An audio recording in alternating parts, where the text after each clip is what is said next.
Here we are.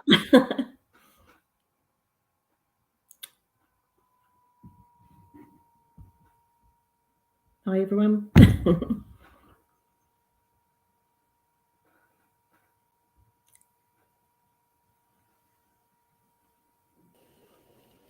Well, that went well. Well, something happened. What happened was I dropped out. My computer said no, and it closed down the internet browser. Oh, darn. But what I'm reassured about is that when we use this program, you're still there. Yeah.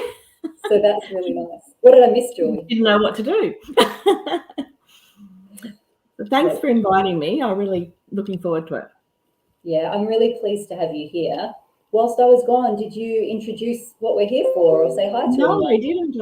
I didn't. I was struck mute. No, it'd be great if you could introduce that. Would be really terrific.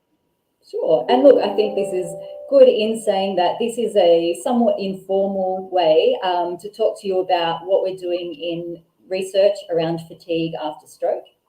So we're not talking about just being tired. No. We're talking about fatigue, which is a much bigger problem that causes all sorts of limitations in people's ability to just get in and live life well after stroke. Before we dive in, I think I should just introduce myself briefly. So I'm Gillian, and I've been the Stroke Research Register Manager at HMRI, this institute, for, 6 years now, which has been a total pleasure. So with the Stroke Register, it's a member-based, a member-based group, I guess I could say, of people who have had a stroke, who have decided that they'd like to be, take part in research studies. So anyone that's had a stroke or a TIA or a mini stroke can join the register, and then you can get involved in research studies as they come up if you want to. But we'll talk more about that later. Yeah, I'm also a physiotherapist, so I've kind of been bringing a bit of that background to the conversation. And I live with neurological fatigue from a different neurological condition, not stroke. So I have some insight into that true neuro fatigue, but I don't know what it's like to live after a stroke. It's a slightly different problem. And we'll talk about, though, how the fatigue between conditions is a bit similar. Yeah, for sure. That's me. And then, Julie, I'll let you introduce yourself rather than doing it. Okay. Cool. I'm a stroke survivor. I had a stroke 7 years ago now. It seems like it's gone so quickly. And before that, I started off as a social worker. Don't hold that against me. And then I ended up going into management in the health sector. And so I've been a manager for about 25 years before I had my stroke, age 55. You can tell how old I am now. I guess having had a stroke and I had really good rehab afterwards, I was lucky. And I wanted to sort of give back, I guess, and try and push improvements in stroke recovery and stroke systems or systems of care and attitudes and stuff around stroke. So I started to get involved as a consumer advocate, and I've been involved in a number of research projects, including ones with the Hunter Medical Research Institute, which is great, and around all sorts of issues related to stroke. At the moment, I'm involved as a co-researcher for the project that we're looking at the moment, which is around fatigue and managing fatigue and how health professionals approach it and how people with stroke fatigue approach it. So it's a really personal project for me because I also suffer from stroke fatigue. So thanks for joining in today.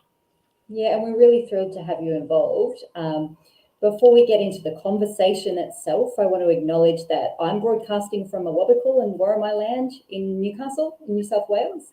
And we've got people watching. I can see you all over the country. So in different parts of land that is Aboriginal land. I want to pay my respects to elders past, present, and emerging, and any Aboriginal people who are watching today. I'm just distracted by lots of people saying hello in the chat.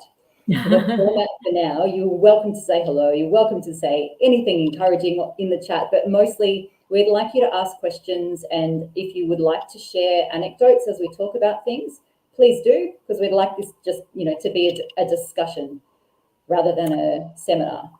Yeah, exactly. Yeah. So I'd like to add to, if I could, just that I'm coming to you from Bapangarang land, which is along the sort of southern parts of the Murray in northern Victoria. So I'd like to pay my respects to the elders past and present as well, and acknowledge the incredible science that community has shared with us and is continuing to share with us. Yeah, thank you, Julie. Look, this project that we're doing at the moment, just to give you a bit of context, Julie and I are working together with a team of people all over Australia, and also linked in with another research group in the UK. And the reason we've come together is because there's not a lot of very clear science on why you feel this fatigue after a stroke. There's nothing that says it's because this particular part of the brain was damaged, and so therefore you can't have the same level of wakefulness. It's not that clear cut.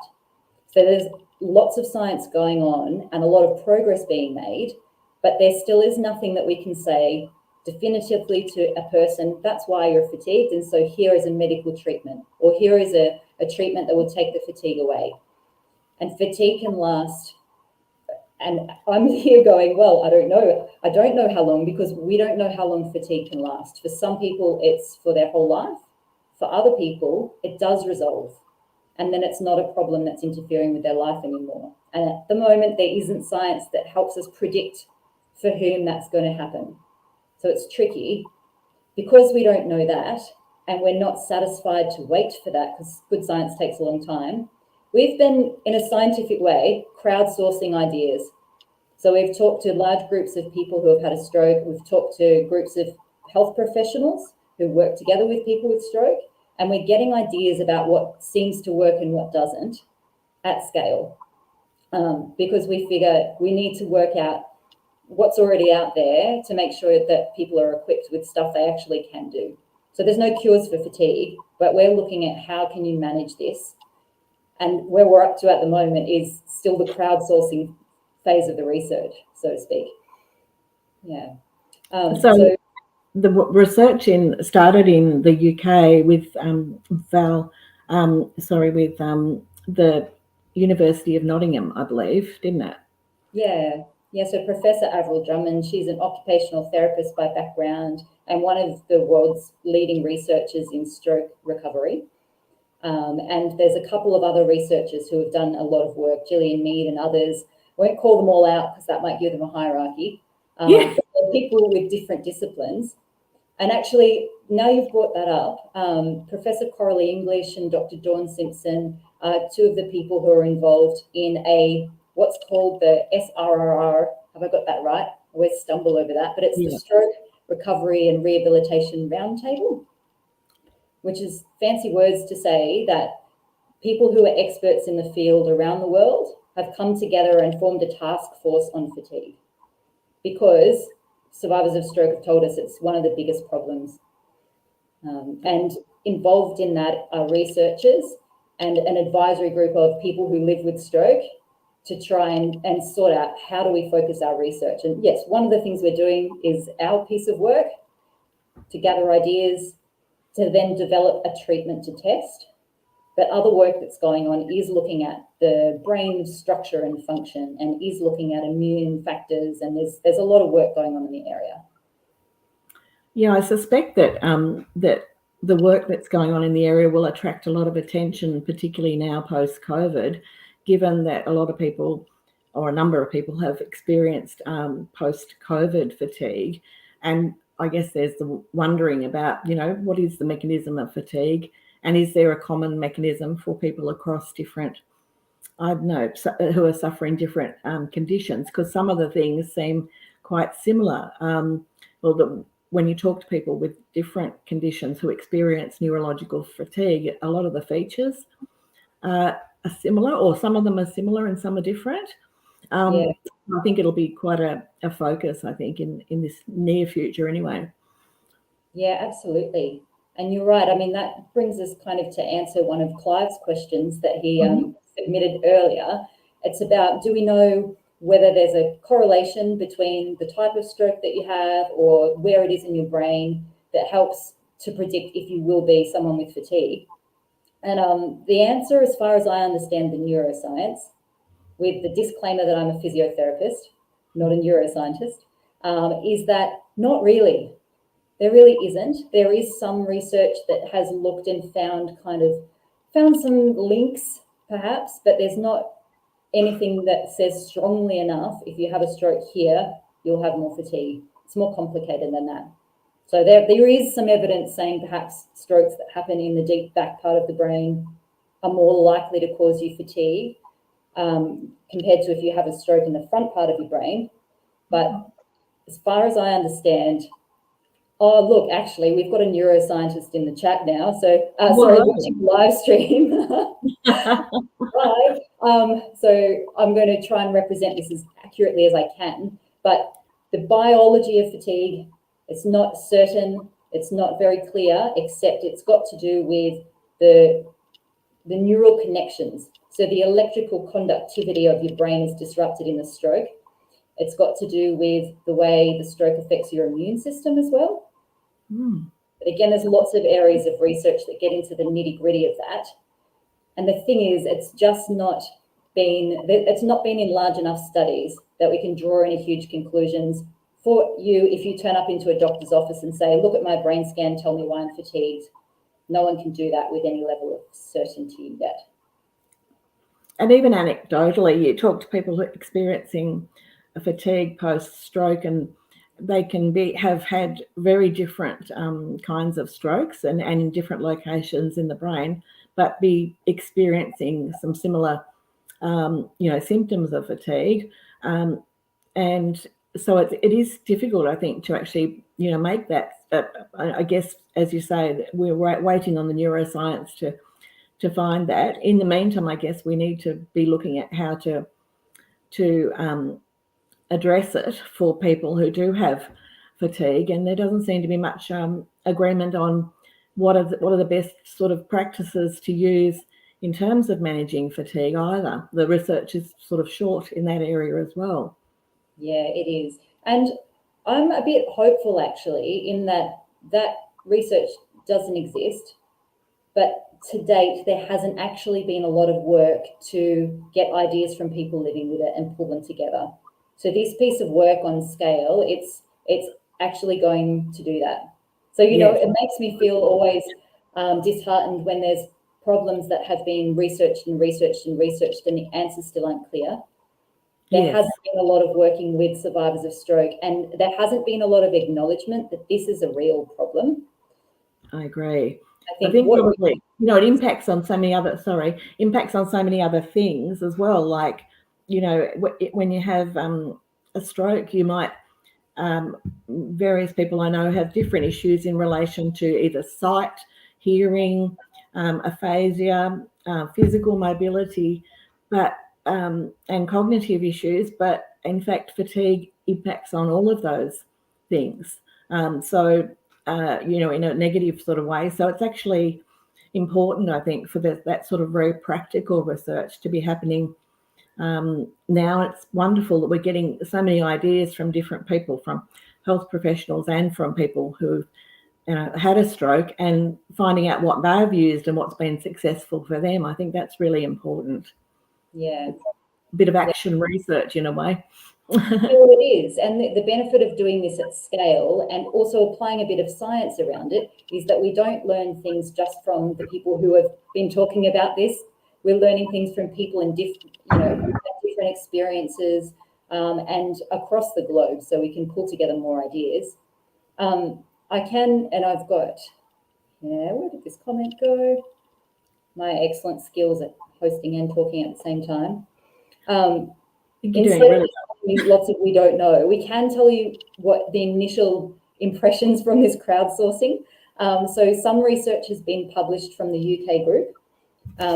And why we wait to tell you about stuff sometimes before it's been published is just because research goes through a few kind of checks and balances. So before you can publish a study, other people who are experts in the field are required to review that and check on your scientific methods and check on whether or not this, is this likely to just be a coincidence that you found these things? Or is this something that is worthwhile saying is science? So our paper's currently going through review. But what we can tell you is that people do feel like, unfortunately, people feel like they're alone in this. And when they talk to their health professionals about it, they're not getting a lot of acknowledgement that it's a very serious problem. Not the same way as they're getting acknowledgement that having trouble with walking is a serious problem. And the general consensus from all the people who have been involved is that health professionals really don't talk to them very much about it, and they don't offer advice in general that's very useful. Whereas the health professionals feeding in feel like they do tell people about it, but they don't feel very confident in offering treatments or supports that will be very useful. So there's definitely a need, and both parties are wanting to know more about actually what to do. But yeah, so it's been that people feel like they're getting minimal and vague information, and it's difficult to then figure out how do you put it into action in my life anyway. I don't know if that's been anyone's watching's experience, that you might have a good relationship with your health professional, but they kind of really don't know how to talk about it with you.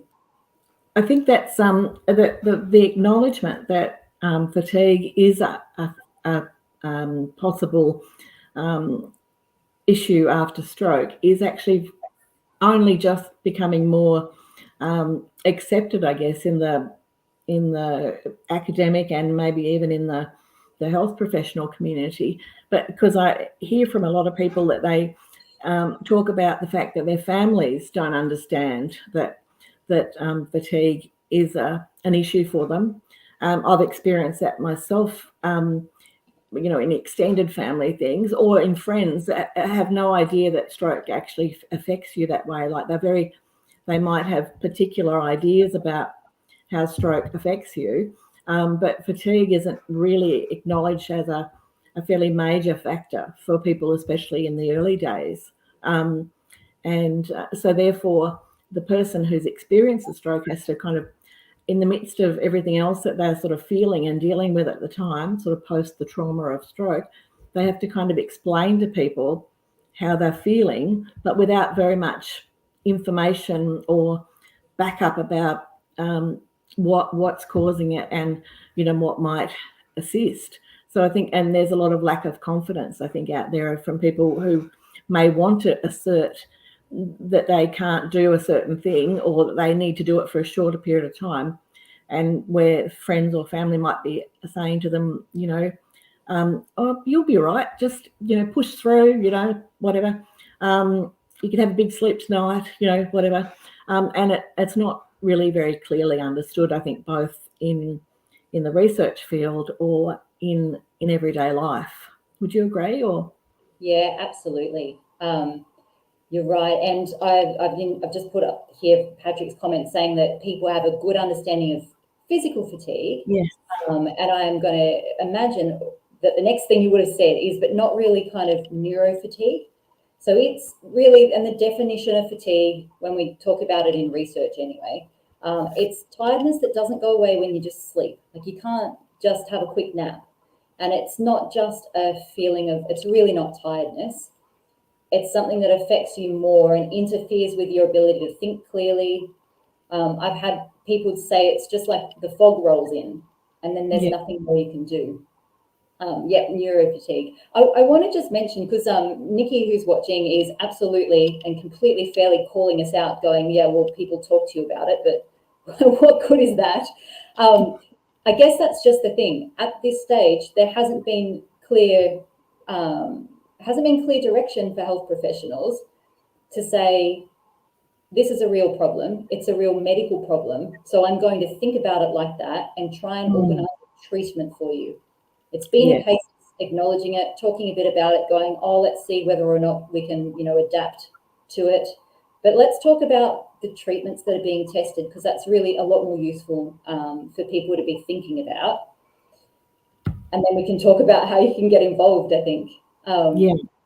So the treatments that have been tested so far are things like, there's a drug called modafinil.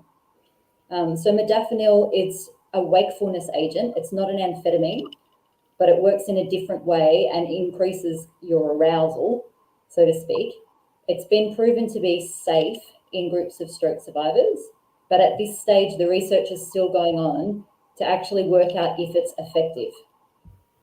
And that sounds a bit odd because it has been effective for some people in trials already, but in order to make a conclusion that this is something that will help, it needs to help enough people enough of the time. So there's a big study going on at the moment to figure out, well, which types of people after which types of stroke would this be a useful treatment for? Right. And there's a bunch of people who can't have that treatment either. If you're someone that's got anxiety, an anxiety disorder, or high levels, there's a couple of other mental health conditions where that drug can make them worse. So it's not a drug for everyone, but it's showing some promise. But we know that fatigue, it's a complex thing, and it's doing more. So the drug itself does interact with some of the electrical connections in your brain that are thought to be really important in fatigue, but it doesn't solve all of the problem necessarily, and it doesn't work for everyone, and that's still in testing. Other things that have shown for a different type, like for different people to work, are thinking more broadly about what else could be causing fatigue in your life. So definitely the fatigue, if it's new after a stroke, the stroke caused it, but fatigue is an experience, right? It's real, but it's not just a particular thing. So having a look to see whether or not some of your medications actually are causing or contributing to the fatigue can be useful. Because after a stroke, your brain can be more susceptible is the wrong word, more sensitive to medications. You can need the dose adjusted afterwards. So some of your usual medications might need adjusting. There's lots of other factors that are going on, and there's not really access to a comprehensive fatigue assessment service at this point. And even no agreement really on which tool to use for fatigue assessment, really, as well as I understand it. I think most of the things that have come out from research to suggest that are more like behavioural adaptations or tools and techniques to use to help kind of manage fatigue. And I guess that the UK study, has published its findings around the use of diaries and for recording, what you were doing and what caused your fatigue, or what fatigue you experienced afterwards. In my experience, the diaries angle is probably a little bit of the after effect, in the sense that I find planning and mapping out, what are my priorities for this day, for this week, and then working around fatigue and making the most of my window of good, energy, and then having some time to recover is a way of trying to manage the fatigue. It's sort of more of a behavioural way, I guess.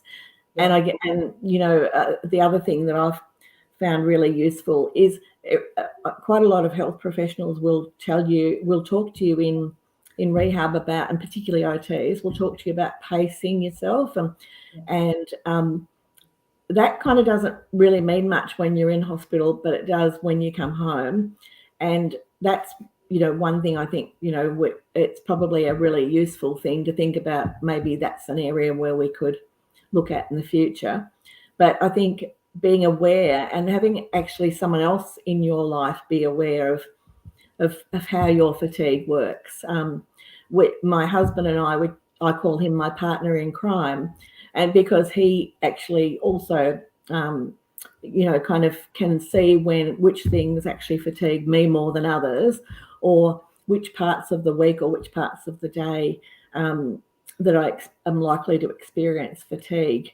And so I think everyone is very different with their fatigue, and so perhaps their strategies would also be really, really different as well. I find that simplifying things is another one that I do to try and manage my fatigue. I try to make things that aren't complicated. So, like, for example, having a simple system of where my clothes are, or how I do the laundry, or how I cook, or reducing the number of steps, and having some common things in your life that don't change.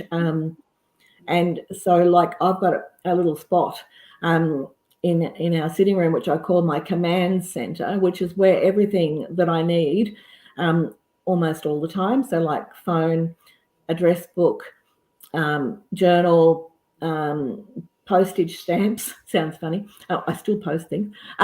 Or my laptop, or appointments, whatever, all in the one spot. So that actually eliminates one thing that I have to do when I'm experiencing fatigue, like, where is such and such? If I don't have to think that through, then I haven't got fatigue from it. Then you've got more bandwidth too. I want to kind of focus on what you've said there about simplifying things, because fatigue really does affect your ability to do these executive functions, they're called. Things like have a working memory. When you when you walk into a room, do you remember why you walked in there? Well, frankly, when you're experiencing neurofatigue, sometimes you don't. But at the same time, you think that's so weird because I'm still able to make decisions and focus on kind of really complicated things. But yeah, that's also a tip that I've had from some neuropsychology colleagues, and I've heard from other people that there's some neuropsychological treatments and programs that are offered just to try and simplify, that stuff in your life. But it doesn't mean that you have to only do simple things. No, it enables you to do more. Yeah. Cut out the mental energy required for the stuff that doesn't bring you value, and the stuff that really saps your energy. Because frankly, frantically searching for my keys for half an hour before I leave the house because I have no idea where they are takes away energy that I could be using for something I actually like or that's important. And don't you reckon that also varies, again, from person to person, not only their level of fatigue or the amount of time that they've suffered from fatigue, but also what is important to them might be different to what the next person thinks. And I think growing confidence about being assertive about that would be helped if there was more emphasis on fatigue in rehab and in post-stroke life, because you need to feel confident enough to say, you sort of say to people, look, I'd love to get together with you. Thanks for, that idea of us coming over for dinner. But at dinner time, actually, I'm going to be asleep because I won't make it till then. Can we make it a lunch instead? Or can I, come for pre-dinner drinks or whatever? Or this is more, I've actually focused on this for today and I can't actually do anything else. It's hard to actually do that. I guess advocating for yourself around issues where people don't actually understand the context, except, say, physical fatigue. One of the things I always say to people, I'll often say to people, if they've travelled, I'll say to them, it's like jet lag. Yeah. Because to me, it's a very similar thing in the sense that, jet lag, yes, it's physical, but it also means, you can't think, you can't do, you're in a different mind space, I guess. And that's, to me, what fatigue is more like. Yeah. It's definitely not just a tiredness. No. The idea of pacing that you were bringing up before, of, planning, well, these are the activities that I really want to do and I'll plan rests between. For lots of people, and my own experience is that if I switch up a task and do something that requires lots of brain focus, and then I'll do a physical task, and then I'll go back to a brain focus task, or even changing between the types of focus, like brain, like I might read an academic paper in my job, and then if I just went on to read the second one, I'm going to end up really fatigued. So instead of going, oh, well, I only can do less work today, I just do a different task. I know that sounds really simple, but it really works for me and my brain. Or I'll take the next phone call while walking around the building and then come back. I agree. That works for me too. Yeah. Yeah. I mean, that I think, again, you're reflecting on what works for you too. And you know, everybody, I mean, sometimes you find out what works for you by accident, you know, or it's just experience over time. I can see what you mean, that sometimes changing the type of brain work, or changing your position, standing up, walking around, you know, all of that sort of thing can really help with managing your fatigue. You're not getting rid of it, but you're managing it. And that's just the thing. It's frustrating over time when you think, but it's just not going away.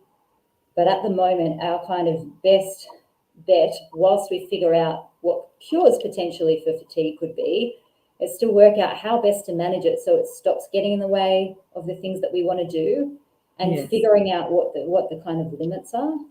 I want to answer a couple of questions that people have. So, where have they gone? I'm just going to pull up actually Patrick's comment here. Now, nights of 6 hours sleep, others of 8 hours, and wake up exactly the same level of fatigue. Yeah, that's a common experience, I think, which is very frustrating, because addressing your sleep, if there is a problem with your sleep quality, can make a difference. Doing all of the things that anyone without neurofatigue could do to improve their sleep and you know, have less fatigue that's not kind of stroke fatigue, they all help, but they don't take it away. No. I know that for sure. I think it was Brian who asked about age being a factor in relation to fatigue.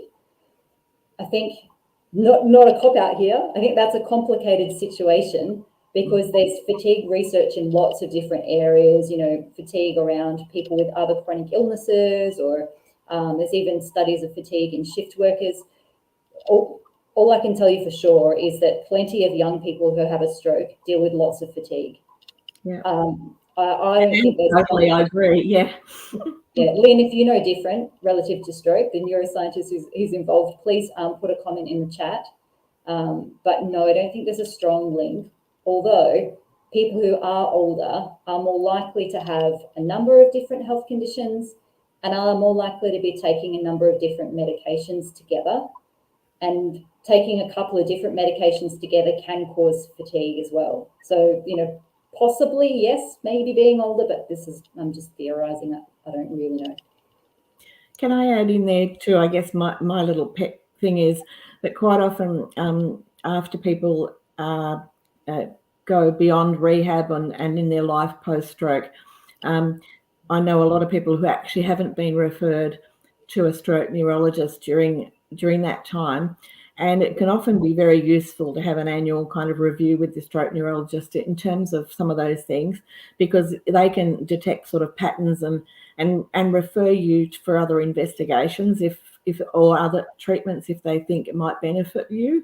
So I think it's a way of getting at consistency of I guess analysis of your situation and talking to you about how you're dealing with fatigue or other aspects post-stroke. I think it's a very underutilized discipline in terms of being able to assist, you know, in terms of management of post-stroke fatigue. Yeah, you're completely right. And I want to acknowledge that it's difficult to get access to a neurologist on a regular basis. And some of the reason for that is just that there aren't a lot of neurologists, and there are a lot of people who have neurological conditions. But also, we've thought about stroke as something that's an acute problem. So it's you have an emergency, you get some treatment, then you'll do a recovery, and then that's it. That's how stroke care has been imagined, because that was the old thinking. But now we know absolutely there's strong scientific proof that stroke affects your body, it affects your immune system, it affects your digestion. It's a multi-system long-term condition. Even when you make a very good recovery, it's still a lasting thing. So yeah, some people develop their fatigue 6 months, 12 months down the track, and they weren't expecting it, and they don't then they're not then linked in with those services anymore. So Yes. just knowing that it's valid, it's important, and there might be things like tweaks to your medication that can make a difference. There's research looking at dopamine and how dopamine affects your cognitive functions, not just after stroke, but for anyone. And there's lots of interesting things going on in the space. But it's not to say there's nothing that can be done about fatigue. That's not it. There's just nothing we can say to everyone as a blanket. This is the treatment. Still definitely worthwhile getting in to try and work with a health professional or arrange, get some tests. Yeah. Yeah, I think, one of the great things that can happen is that if you have a stroke and you have a team of people who work in a multidisciplinary team, you get the benefit of all of their different views and expertise, and that can be terrific for people if they do get that. I think I'm hoping that in the future more access to telehealth for neurology will help with some of that access issues. And that's one thing that I've been pushing for myself. But I think that talking to other people who experience fatigue and just sharing what you're experiencing and what helps you is just a wonderful way of, that sort of cross-fertilization of ideas and strategies, and to also connect with your peers as well is an important aspect of coping with fatigue, I think. Yeah, that rings true. That rings through from the findings of the research that we're doing. That it sounds silly that talking to other people, but just understanding that this isn't just tiredness, and that it's something that can be actually managed, but also it's not likely to just go away. I feel like that actually really does help people to take action on working out things that work for themselves. So what's really clear when I talk to people is that most people, it takes a long time to work out what works for you. And we're hoping to be able to fast track that for people by gathering all this wealth of knowledge from people who have different strategies, or this is how I do pacing, or this is how I use medication and, whatever things have been recommended for me. And the other thing, though, is this is also how I've got some trusted people around me who have a good read on me. You were talking about your partner in crime. What we're up to now is gathering stories, expertise, opinions, what works, what doesn't, from people who either identify as carers of stroke survivors, or crew of stroke survivors, friends who want to tell us, actually, I actually do have a helping role in calling out when someone's fatigued and they haven't realised it yet, or just observing what works and what doesn't. Or even doing some of that advocacy in a way that's that helps the person with, post-stroke. I don't know, it's terrible. I think we shouldn't call it syndrome or anything, but it's like post-stroke disability, really. And that disease model of stroke being an acute event only has really held back a lot of research, I think. But the ability for someone else to be able to actually step up to the plate a little bit with explaining to people, or normalizing fatigue, I think is a very important thing. In our research study, we're looking for carers and people who are affected, who look after or who assist a stroke survivor in their life, to actually contribute to the research. So I think we'll put up a link to that, won't we, after this? Beautiful. Spelling of the link perfect is what I was doing. Right. Yeah. Because so if you've had a stroke and there's someone who is your support crew or carer, you can refer them to us to come and talk. You can both talk together if you like. In person, if you're somewhere close enough to Newcastle that we can make that work, or on the telephone or on Zoom, and take part in the research study. So that crowdsourcing research study. Having trouble with the link spelling. If you can go to your favorite web browser and type in stroke register in the Hunter, and you will find how to join the stroke register. When we get off the call, rather than me doing this and typing, I'll put the link in underneath. So you can join the stroke register, or the email address for myself and Rachel Peake and Coralie English, who manage the stroke register, is there. So either fill in the online form, send us an email. Actually, you can phone as well, whatever's easy, so that we can finish gathering together these ideas. The plan after that is to use the input from people who have taken part to design a program, or a set of there'll be recommendations, but actually a program to test in a bigger study. So that would be, then people will have an opportunity to take part at that stage. But where we're up to now is still getting some more input from carers, support crew, about their experiences. Yeah. Rachel's talking about careers.